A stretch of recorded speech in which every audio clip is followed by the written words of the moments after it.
काश दुबे जी, जमशेदपुर से। राधे राधे महाराज जी। राधे राधे महाराज जी। महाराज जी, पिछले 7-8 महीने से आपका सत्संग सुन रहा हूँ। महाराज जी, मेरा एक प्रश्न है कि जिस प्रकार आत्मा अविनाशी है, तो क्या मन भी अविनाशी है एवं एक ही मन आत्मा के साथ अलग अलग जन्मों में शरीर धारण करता है?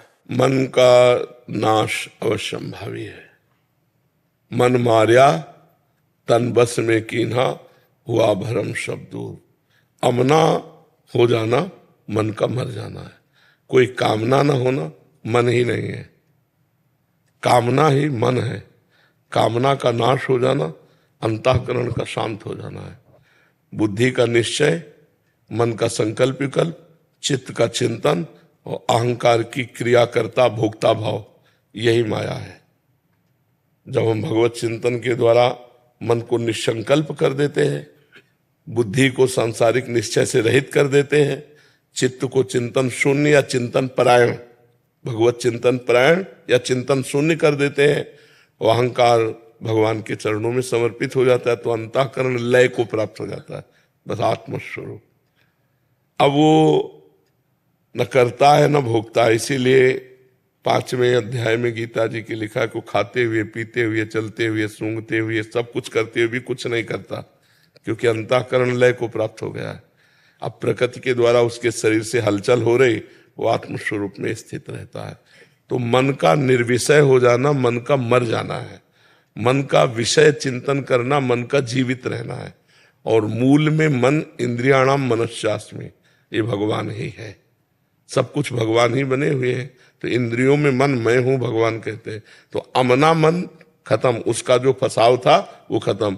अब वो श्री कृष्ण में हो गया, बुद्धि श्री कृष्ण में हो गई, चित्त श्री कृष्ण में हो गया, अहंकार श्री कृष्ण में हो गया, तो अंतःकरण लय को प्राप्त हो गया। अब अंतःकरण जब लय हुआ तो बचा आत्मस्वरूप। अब वो जीवन मुक्त महापुरुष, न जन्म न मरण। और जब तक अंतःकरण जीवित है तब तक ये जन्म मरण चलता रहेगा। 5 ज्ञान इंद्रियां, 5 कर्म इंद्रियां, अंतःकरण, 3 गुणों से प्रेरित ये जीव पुनरपि जननम पुनरपि मरणम, अजन्मा होने पर भी बार बार जन्म बार बार मरण इसको भोगना पड़ता है। भ्रमात्मक, सत्य नहीं है। सत्य तो अजन्मा अविनाशी चैतन्य घन निर्मल परमात्म स्वरूप है वो, पर वो जड़ असत्य परिवर्तनशील सुख दुख में इस शरीर और संसार में राग करके अंतःकरण धर्म को पूरा जीवित रखे हुए है। बस वही बार बार जन्म मरण होता है जो इसे मिटा दे। आपका प्रश्न है कि हम अपने अंदर की आत्मा को देख पाएंगे?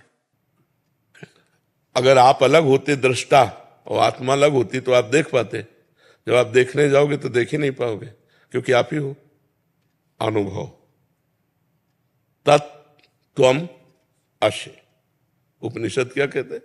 तत् माने वह परमात्मा, त्वम तुम ही, असि हो, तुम ही हो। जब खोजने गए तो खोजने वाला गायब हो गया, जब मिला तो मैं ही मिला। जब तक हम खोज रहे हैं तो जिसकी वृत्ति करके खोज रहे तो दो द्वैत, और जब मिला तो खोजने वाला गायब हो गया। जानत तुम्हें तुम्हें हो जाए, ब्रह्मविद ब्रह्म ही भवति, कोई दूसरा नहीं। एको ब्रह्म द्वितीयो नास्ति, वही आत्मा वही परमात्मा और वही तुम हो। वो नेत्रों के द्वारा देखा नहीं जा सकता, क्योंकि नेत्र पार्थिव है और बाह्य है। आंतरिक जितना देखेंगे तो अंतःकरण के द्वारा दिखाए हुए दृश्य को देखेंगे। आत्मा दृश्य नहीं है। आत्मा नेत्रों को भी पावर देने वाला है, वो साक्षी है। इनकी सामर्थ्य नहीं देख सके, वो अनुभव गम्य है। मैं का अनुभव स्वयं से ही होता है, स्वयं का अनुभव स्वयं से होता है। स्वयं की ज्ञान दृष्टि के द्वारा वो अनुभव किया जाता है, वो ऐसे नहीं देखा जाता। ऐसे दूसरे को देखा जाता है, नहीं देखा जाता। हाँ, वो जब पलट करके देखने की क्षमता जहां खत्म हो जाती है, वहां से ज्ञान दृष्टि प्रकट होती है। ज्ञान दृष्टि के द्वारा आत्म तत्व का अनुभव होता है। जैसे हम भगवान को देख नहीं सकते पार्थिव दृष्टि से, जब हमारी प्रेम दृष्टि ही के नयन निहार, जब प्रेम दृष्टि जागृत होती है, जिसे दिव्य दृष्टि, तो हम भगवान को देख सकते हैं, क्योंकि वो दिव्य दृष्टि आत्मस्वरूप होती है। अभी ये पार्थिव माया में है। माया में नेत्रों से सच्चिदानंद को नहीं देखा जा सकता, वो अनुभव गम्य है, और वो आप है। है? हाँ, आत्मा कोई गैर थोड़ी है, आप ही आत्मा है।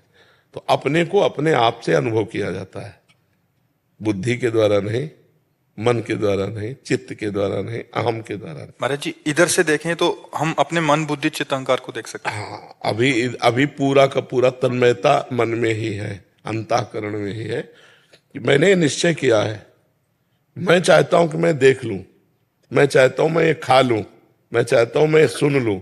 ये किसकी मांगे हैं? इंद्रियों की। तो हम ये समझ नहीं पाते, अंतःकरण में तन्मय, और हम उतरते तो फंस गए।